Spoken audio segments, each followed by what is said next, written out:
ମଧ୍ୟପ୍ରସ୍ତର ଯୁଗ ହେଉଛି ପୁରାତନ ପ୍ରସ୍ତର ଯୁଗ ଓ ନୂତନ ପ୍ରସ୍ତର ଯୁଗର ମଧ୍ୟ ଅବସ୍ଥା। ମଧ୍ୟପ୍ରସ୍ତର ଯୁଗର ଭୂତତ୍ତ୍ୱ ସମୟ ହେଉଛି ହଲୋଚନ ସମୟ। ଏହି ସମୟରେ ଜଳବାୟୁର ଅନେକ ପରିବର୍ତ୍ତନ ହୋଇଥିଲା। ପ୍ରାକ ମଧ୍ୟ ହଲୋଚନ ସମୟର ଜଳବାୟୁ ଥିଲା ଆର୍ଦ୍ର ଓ ଉଷ୍ଣ।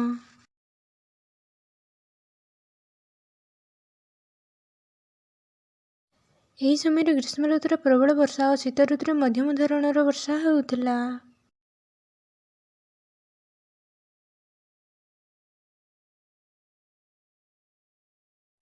ଫଳସ୍ୱରୂପ ପ୍ଲେଷ୍ଟୋସିନ୍ ସମୟ ବା ବରଫ ଯୁଗ ପାଖାପାଖି ଖ୍ରୀଷ୍ଟପୂର୍ବ 11,700 ମସିହାରେ ସମାପ୍ତ ହୋଇଥିଲା।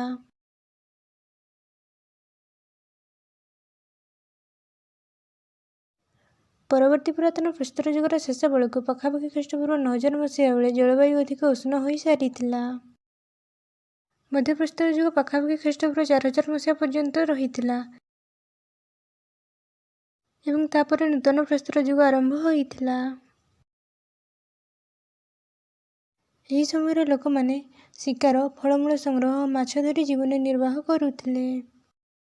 ପ୍ରଥମେ ସେମାନେ ପଶୁ ପୋଷା ବନାଇବା ଓ ପଶୁପାଳନ ଜାଣିନଥିଲେ। କିନ୍ତୁ ପରବର୍ତ୍ତୀ ପର୍ଯ୍ୟାୟରେ ଗାଈ, ଘୋଡ଼ା ଓ କୁକୁଡ଼ା ପାଳନ ଆରମ୍ଭ ହେଲା। ଉଭୟ ସ୍ଥାୟୀ ଓ ଅସ୍ଥାୟୀ ବାସଗୃହ ନିର୍ମାଣ ଚାଲୁ ରହିଲା, ଯଦିଓ ଏହା କମ୍ ମାତ୍ରାରେ ଥିଲା। ଅଧିକାଂଶ ମଧ୍ୟପ୍ରସ୍ତର ଯୁଗର ସ୍ଥଳରେ ମାଟିପାତ୍ର ଦେଖାଯାଏ ନାହିଁ। କିନ୍ତୁ ଗୁଜରାଟର ଲଙ୍ଘନାଜ, ଉତ୍ତରପ୍ରଦେଶର ମିର୍ଜାପୁରର କୈମୁର ଅଞ୍ଚଳରେ ମାଟିପାତ୍ର ଦେଖାଯାଏ।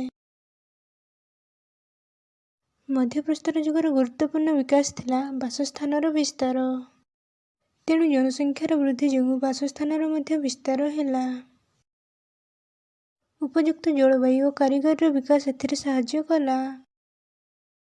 ମଧ୍ୟପ୍ରସ୍ତର ଯୁଗର ପରବର୍ତ୍ତୀ ସମୟରେ କିଛି ପ୍ରମୁଖ ଚାଷ କାର୍ଯ୍ୟ ଆରମ୍ଭ ହେଲା।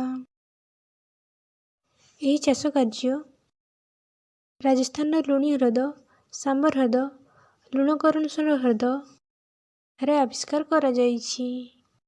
ଏହି ଚାଷ କାର୍ଯ୍ୟ ଭାରତରେ ଖ୍ରୀଷ୍ଟପୂର୍ବ 7,000 ରୁ 6,000 ମସିହାରେ ଆରମ୍ଭ ହୋଇଥିଲା।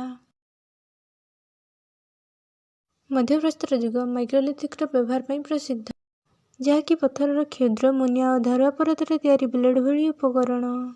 ମଧ୍ୟପୁରାତନ ପ୍ରସ୍ତର ଯୁଗର ପ୍ରମୁଖ ସ୍ଥଳ ପଶ୍ଚିମ ଓ ମଧ୍ୟ ଭାରତରେ ଆବିଷ୍କାର କରାଯାଇଛି। ମଧ୍ୟପ୍ରସ୍ତର ଯୁଗର କିଛି ସ୍ଥଳ ହେଉଛି ବାଗର, ଲୁଣି ହ୍ରଦ, ସାମ୍ବର, ଲୁଣକରଣସର, ଭୀମବେଟକା, ଗୁଜରାଟର ଲଙ୍ଘନାଜ, ମଧ୍ୟପ୍ରଦେଶର ଆଦମଗଡ଼, ଉତ୍ତରପ୍ରଦେଶର ମିର୍ଜାପୁର ଇତ୍ୟାଦି।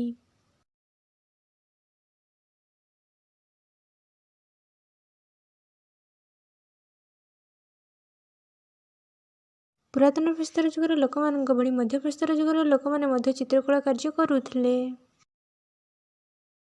ଭୀମବେଟକାଠାରେ ପଥର ଚିତ୍ରକଳାର ଉଦାହରଣ ଦେଖିବାକୁ ମିଳେ।